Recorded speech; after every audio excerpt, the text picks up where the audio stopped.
మూడవ విడత ఎన్నికలలో కాంగ్రెస్ పార్టీ సర్పంచ్ అభ్యర్థుల తరపున అబ్దుల్లాపూర్ మెట్ మండలంలో ఇబ్రహీంపట్నం ఎమ్మెల్యే బల్రెడ్డి రంగారెడ్డి పర్యటించి ప్రచారం నిర్వహించారు.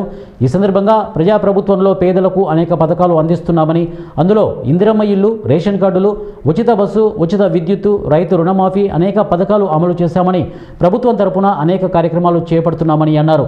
కాంగ్రెస్ పార్టీ అభ్యర్థులను అత్యధిక మెజార్టీతో గెలిపించాలని ఎమ్మెల్యే తెలిపారు.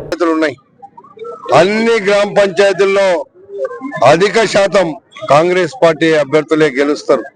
అయినా వాళ్ళకు ఒక మద్దతు ఇవ్వడానికి, వాళ్ళకు ఒక ధైర్యం చెప్పడానికి అక్కడక్కడ కొన్ని గ్రామ పంచాయతీల్లో మండలానికి ఒక 5-10 తిరిగి వస్తున్నా. అది కేవలం వాళ్ళకి మద్దతు ఇవ్వడానికి, కాంగ్రెస్ పార్టీ అభ్యర్థులు మీరని చెప్పడానికి నేను వస్తున్నా. వాళ్ళందరూ కూడా బ్రహ్మాండంగా గెలుస్తారు. ఏది ఇచ్చినా కాంగ్రెస్ పార్టీ ఇస్తుంది. మా ముఖ్యమంత్రి రేవంత్ రెడ్డి గారి నాయకత్వంలో ఈ రాష్ట్రంలో ఉండే పేదలకు ఇల్లు ఇస్తున్నాము, రేషన్ కార్డులు ఇచ్చినాము, పింఛన్లు ఇవ్వబోతున్నాము, మహిళలకు, మహిళా గ్రూపులకు కోట్లాది రూపాయలు ఇస్తున్నాము, ఉచిత కరెంట్ ఇచ్చినాము, రైతాంగానికి రుణమాఫీ చేసినాము, రేషన్ కార్డులు ఇవ్వనల్ల ప్రతి ఒక్కరికి రేషన్ కార్డులు ఇస్తున్నాము. ఎవడాయా మీరు చేసింది? 15 సంవత్సరాలు ఇక్కడ ఒకడు ఉన్నాడు సంకనాకిండా, ఏం చేసిండు? మళ్ళా